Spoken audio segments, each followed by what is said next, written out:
मंगलदायक जय हे भारत भाग्य विधाता।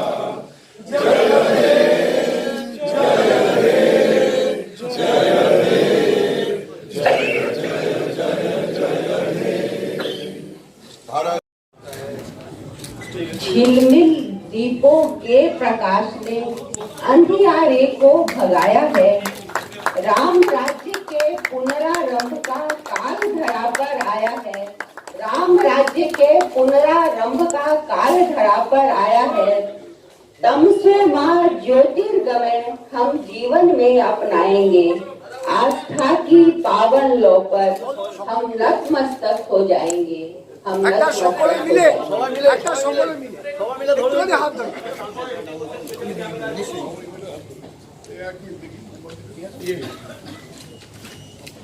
पिंजल जी थोड़ा हाथ बढ़ाइए ना सर, हाथ बढ़ाइए ना सर। सर हाँ हाँ हाँ। अरे भाला जी हाथ तो लगा दीजिए। Thank you. प्रस्तुत करते हुए मैं एक दृष्टि से थोड़ा भाव विभोर हो गया हूँ। इन संस्मरणों में मैंने जो भी काम किए हैं उसको आप अवश्य पढ़ेंगे, लेकिन इस मंच से आज मैं आपको कुछ विशेष बातें कहना चाहूँगा जो मेरे जीवन के लिए सबसे गौरवान्वित मैं मानता हूँ। मेरी उम्र भी 90 में चल रही और 1950 से मैं संघ में, भारतीय जनसंघ में या भारतीय जनता पार्टी में काम कर रहा हूँ। तो इतने दीर्घ काल में मैंने सबसे मेरे जीवन में महत्व की बात जो मुझे लगती है वह मुझे प्रारंभ में बताना आवश्यक लगता है। और ये बात है कि हम स्कूल में बच्चों को राष्ट्रगीत गाने के लिए कहते हैं, लेकिन संसद में जनगण मन और वंदे मातरम कैसे शुरू हुआ उसका इतिहास मैं थोड़ा बताना चाहूंगा। देश के अस्मिता के प्रतीक बांग्ला भूमि के स्वर्गीय रविंद्रनाथ टैगोर जी और ज्येष्ठ कवि बंकिम चंद्र की इस भूमि में उन्होंने जो दो गीत बनाए जिसको हमने जनगण को राष्ट्रगीत कहा, वंदे मातरम को राष्ट्रगान कहा, बच्चों को हम वंदे मातरम जनगण कहने के कहते थे, लेकिन भारत की जो सर्वश्रेष्ठ संसद है वह ये दोनों गीत गाती नहीं थी। और ये गीत गाना चाहिए इस प्रकार का आग्रह और उसके लिए तर्क देते हुए आपको आश्चर्य लगेगा कि भारतीय संसद ने जनगण मन संसद में गाया है। वो गाया है आजादी के 45 सालों के बाद। तारीख आपको मैं बताऊं तो जनगण मन गाया गया 24 नवंबर 1992 को और राष्ट्रगान वंदे मातरम गाया गया 23 दिसंबर 1992 को। और उसके बाद हर संसद सत्र में प्रारंभ में जनगण मन गाया जाता रहा है और सत्र के अंत में वंदे मातरम भी गाया जाता रहा है। तो ये दो गीत ये भारत के प्राण है। ये गीतों को संसद में प्रतिष्ठित करने का काम मुझे किया और मेरे जीवन में मुझे ये सबसे पहचान महत्व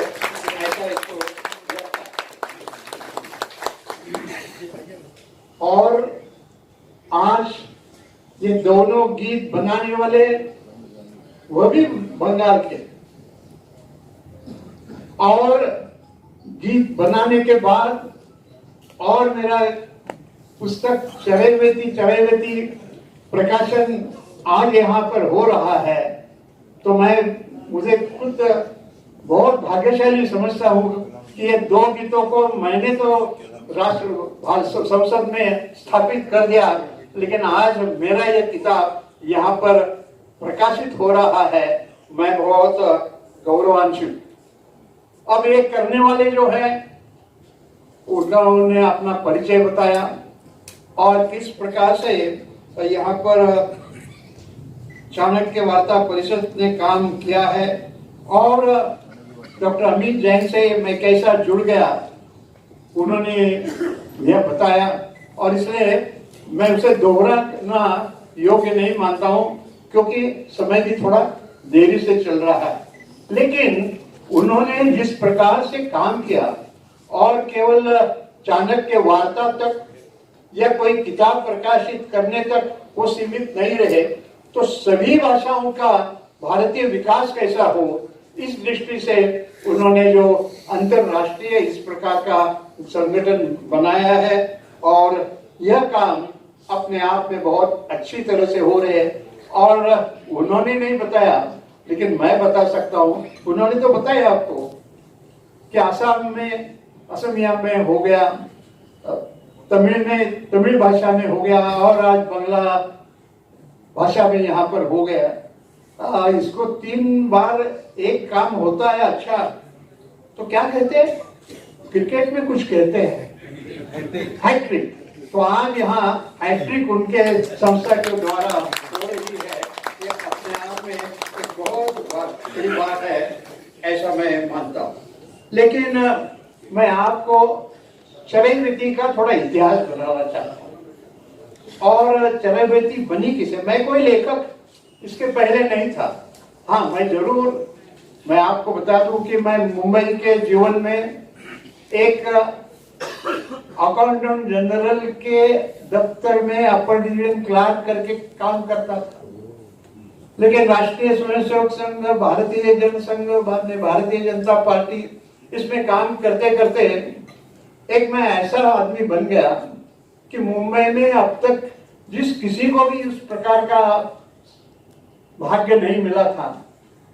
3 बार विधायक, 5 बार सांसद, मुंबई में अब तक कोई भी ऐसा नहीं बना है, ऐसा मुझे संघ, जनसंघ और भारतीय जनता पार्टी में काम करते मिला।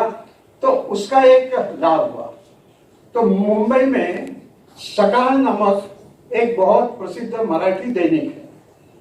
उस मराठी दैनिक ने हम 4 लोगों को कहा, 4 पार्टी के 4 लोग सबसे ऊंचे मुंबई महाराष्ट्र की दृष्टि से। राष्ट्रवादी कांग्रेस के अध्यक्ष शरद पवार महाराष्ट्र के मुख्यमंत्री थे, नाम लेने के बाद आपको सब ख्याल में आ जाएगा। दूसरे कांग्रेस के सुशील कुमार शिंदे, वो भी महाराष्ट्र के मुख्यमंत्री थे, केंद्र में भी कई पद पर थे। शिवसेना के मनोहर जोशी, वो भी महाराष्ट्र के मुख्यमंत्री थे, केंद्र में भी लोकसभा के अध्यक्ष थे।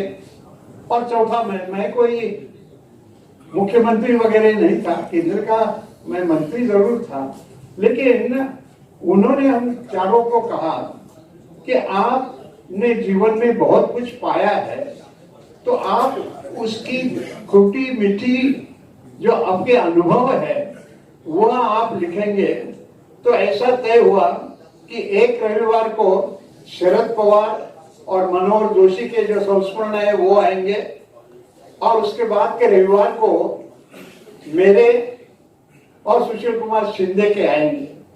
ऐसे संस्मरणों के एक वर्ष में मैंने 27 लेख लिखे, और वह 27 लेख पढ़ते पढ़ते लोगों में भी बड़े लोकप्रिय हुए, और इसलिए वहां तय किया गया कि भाई ये लेख केवल समाप्त तो हो जाए, रद्दी में हो जाए, ऐसा न होते, उसका किताब बनाना है।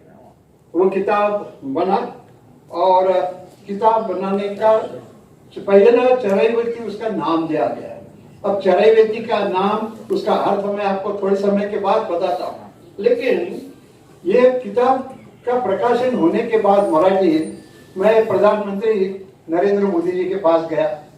उनको मराठी अच्छी तरह से आती है, तो मैंने उनको मेरा किताब दिया और 4 दिन के बाद उनका मुझे पत्र आया कि रामबाबू जी, मुझे कुछ लोग रामबाबू जी कहते हैं, जो बड़े बड़े हैं वो रामबाबू जी कहते हैं, तो इसका अनुवाद करना चाहिए, बहुत लोगों के पास जाइए, आपके पास बहुत अनुभव है और अच्छे ढंग से आपने लिखा है। और उन्होंने जो इच्छा प्रकट की, वो हम लोगों के तो उच्च दर्जे के लोग जब इच्छा प्रकट करते हैं तो मानो आज्ञा के जैसे हम मानते रहते हैं।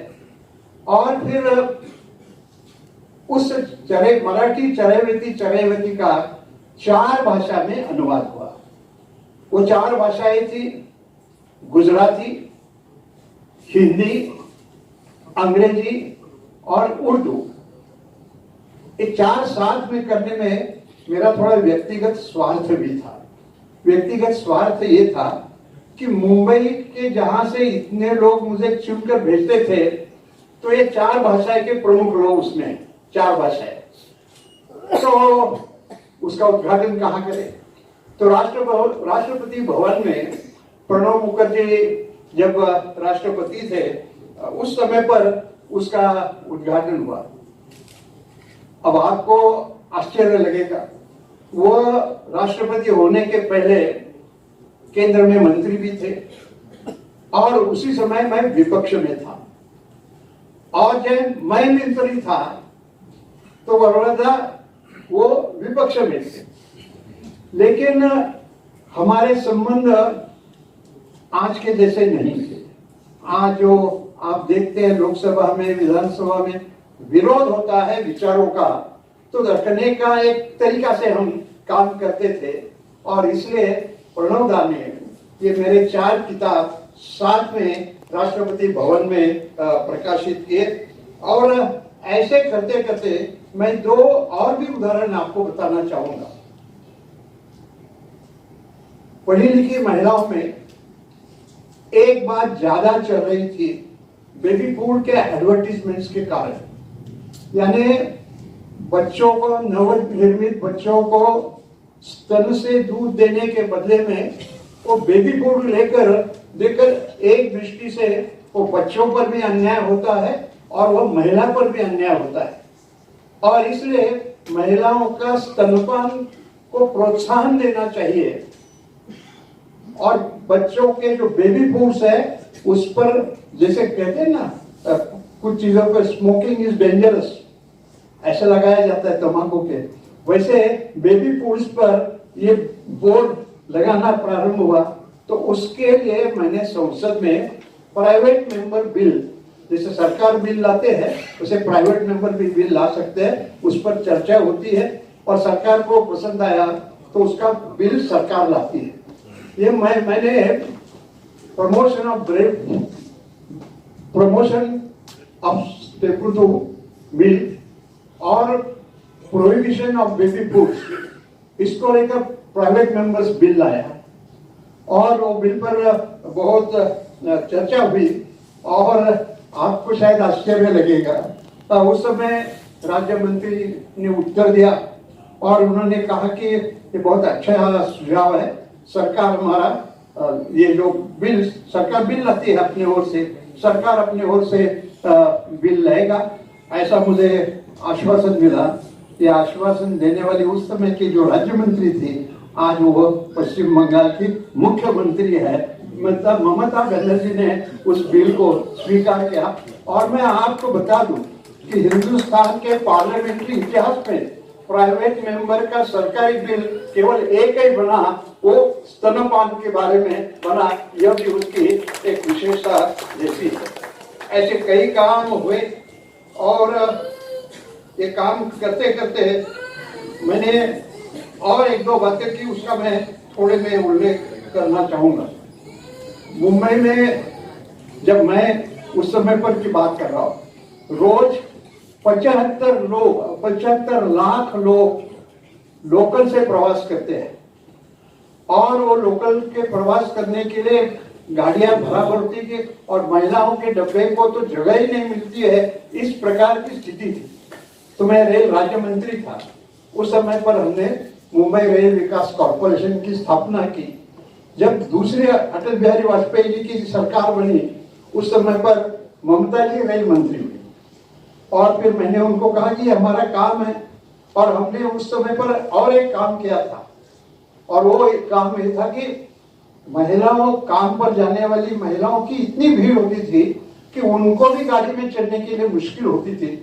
तो मैंने केवल महिलाओं के लिए, केवल महिला 12 डब्बे की गाड़ी केवल महिलाओं के लिए चलेगी, महिला स्पेशल, इस प्रकार से दुनिया के पहले बार, और दुनिया में कहीं भी महिलाओं की गाड़ी नहीं चलती है, ऐसा काम हमने किया। फिर उन्होंने उसके लिए भी योग्य सहयोग किया। मैं ये बातें इसलिए कह रहा हूं कि आज के राजनीति में जो परिवर्तन हो रहा है और उस समय की राजनीति कैसी थी, ये लोगों को पता चले, विशेषतः युवकों को पता चले, ऐसा मुझे लगता है। और एक बात बताना चाहिए, छोटी बात से कैसी बातें हो सकती है उसका ये उदाहरण है। लोकसभा में या विधानसभा में भी जो सदस्य बोलता है, उसका मैन्युस्क्रिप्ट बनकर दूसरे दिन आता है उसके पास, उसमें कोई करेक्शन करना होगा तो करेक्शन करने के लिए। मैंने 1989 में लोकसभा की पहली शपथ ली, और शपथ लेने के बाद दूसरे दिन मेरे पास मैंने जो बोला वो लिखा पर आया, और उसमें मेरा नाम लिखा गया था राम नायक, और मेरे निर्वाचन क्षेत्र का नाम लिखा था उत्तर बंबई। तो मैंने उसमें सुधार किया, नायक के बदले में नाइक किया, और बंबई के बदले मुंबई किया, और मैं लोकसभा के अध्यक्ष के पास गया और मैंने कहा कि ये गलत है, ये सुधारना चाहिए। तो वो बोले कि ये नायक का नाइक मैं सुधार सकता हूं, लेकिन हम तो सब लोग कई जगह से बंबई कहते आए हैं, बॉम्बे कहते आए हैं, इंटरनेशनल नाम है वगैरह वगैरह। मैंने बोला ये बात ठीक है, लेकिन आप मुझे ग्रामर का किताब निकालो, और ग्रामर का किताब निकालेंगे तो उसमें ये लिखा है कि कोई विशेष नाम का अनुवाद नहीं होता है। मैं यदि राम हूं तो मराठी में भी राम नाम हूं, हिंदी में भी हूं, अंग्रेजी में हूं, तो मेरे शहर का नाम मुंबई है, तो किसी ने गलत बात करके बंबई कहा या बॉम्बे कहा तो ये बदलना चाहिए। ये मैं लगातार उसके पीछे रहा। तो 1989 में जो बात मैंने कही उसको केंद्र सरकार ने मान लिया 1995 में।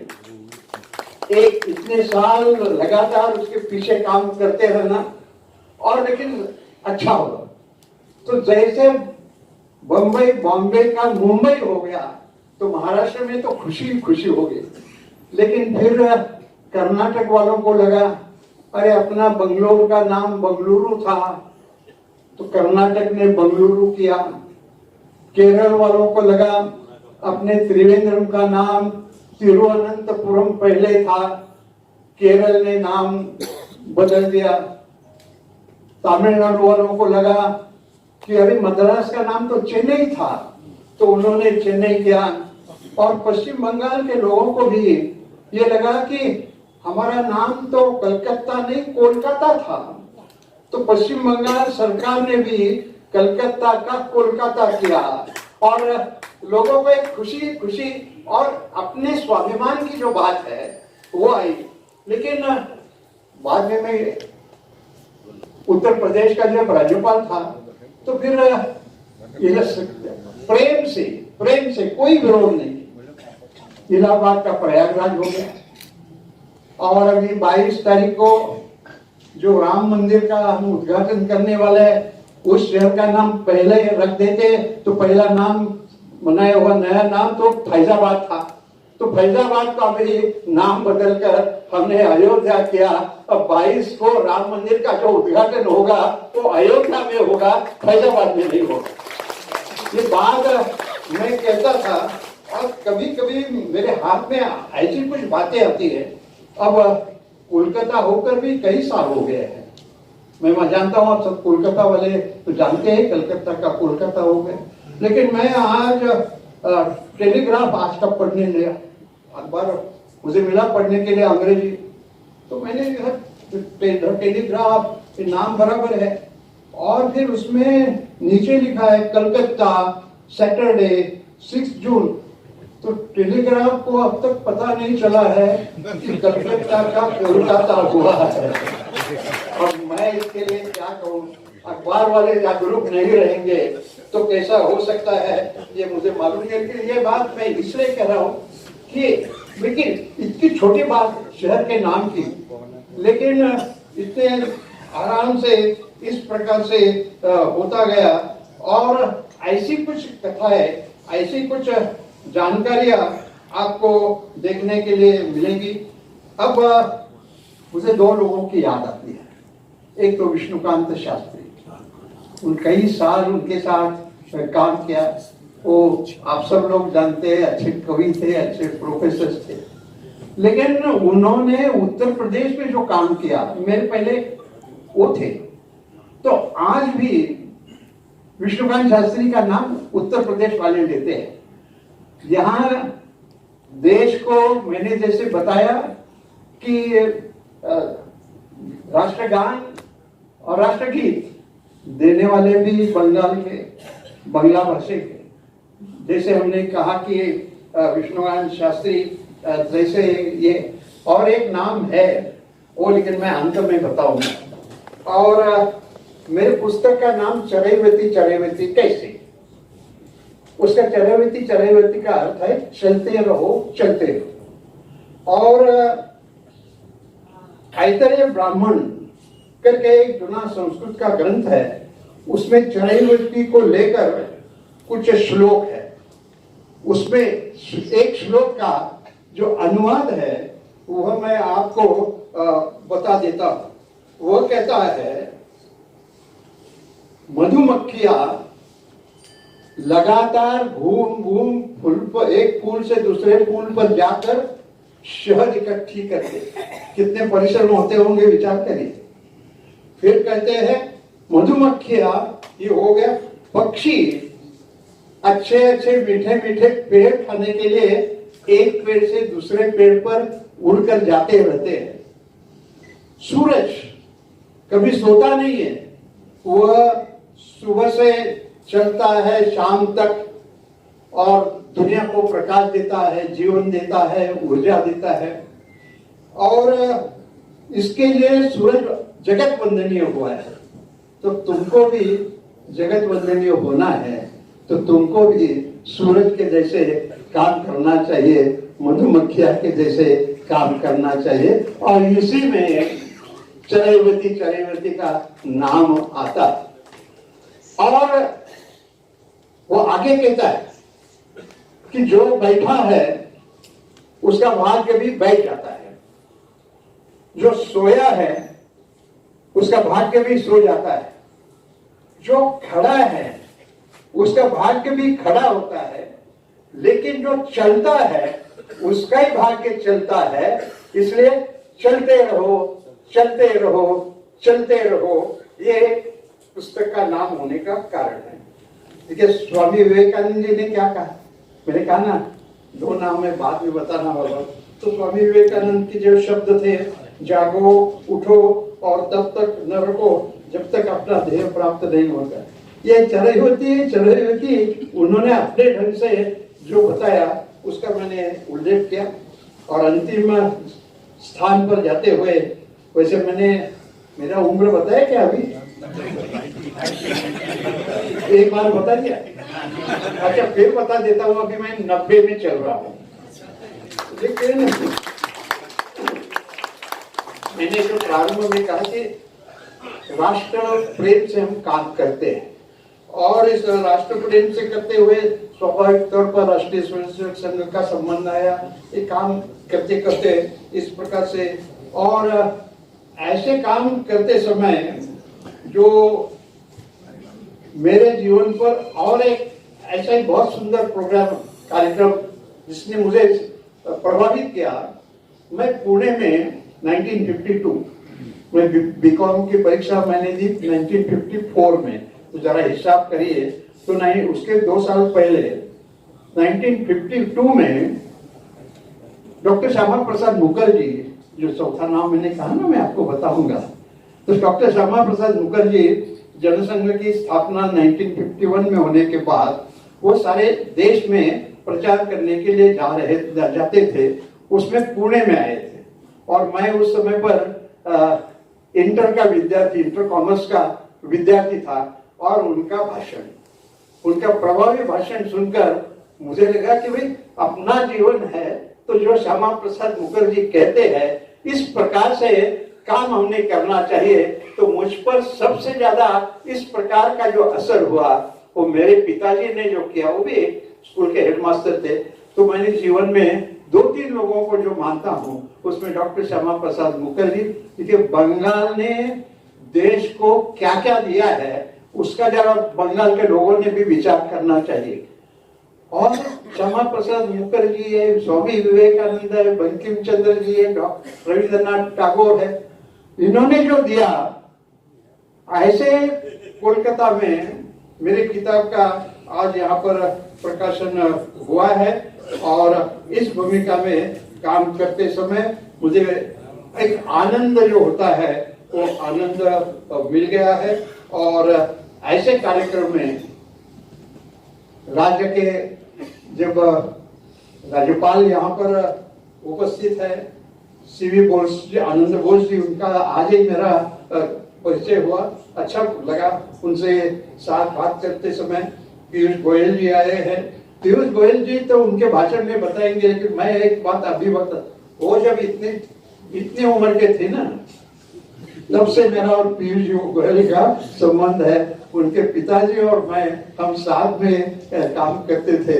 लेकिन पीयूष गोयल जी बहुत व्यस्त हो रहते हैं। उनके पास मंत्रालय भी 4-5 मंत्रालय है और इतना व्यस्त होते हुए भी और वो केवल मेरे लिए यहाँ पर आए हैं, इसलिए मैं उनको धन्यवाद देना चाहता हूँ। तो हमारे जाति के हैं, आजकल जाति का ज्यादा परिचय चलता है ना, चर्चा चलती है। वो भी राज्यपाल थे, मैं भी राज्यपाल था, तो हम दोनों एक ही जाति के हैं। सब यहाँ आए और फिर मैं एक दफे चाणक्य वार्ता को धन्यवाद देना चाहता हूँ। इस पुस्तक का उन्होंने तय किया। अभी कीमत की बात आपने की नहीं, पुस्तक की कीमत क्या है? ठीक है, पुस्तक की कीमत क्या है? 400 रुपया 50%। नहीं, लेकिन किताब में छपी हुई कीमत क्या है? 800। 800 रुपया पुस्तक की कीमत है, लेकिन आज के लिए वो बहुत उदार हुए हैं। 400 रुपए में, मतलब 50% में आपको वो किताब आज मिलने वाला है। ऐसा किताब आप पढ़िए और ऐसा काम मेरे कारण हो गया उनसे। और मैंने कहा है, देखेंगे बाद में कब होता है, लेकिन ये मांग बहुत आ रही है कि कश्मीर में भी उसका कश्मीरी भाषा में ये होना चाहिए और नेपाल में भी इस पुस्तक का अनुवाद होना चाहिए। देखिए कैसा होता है। लेकिन आप यहाँ पर सब आए, बहुत बहुत धन्यवाद। नमस्कार, जय।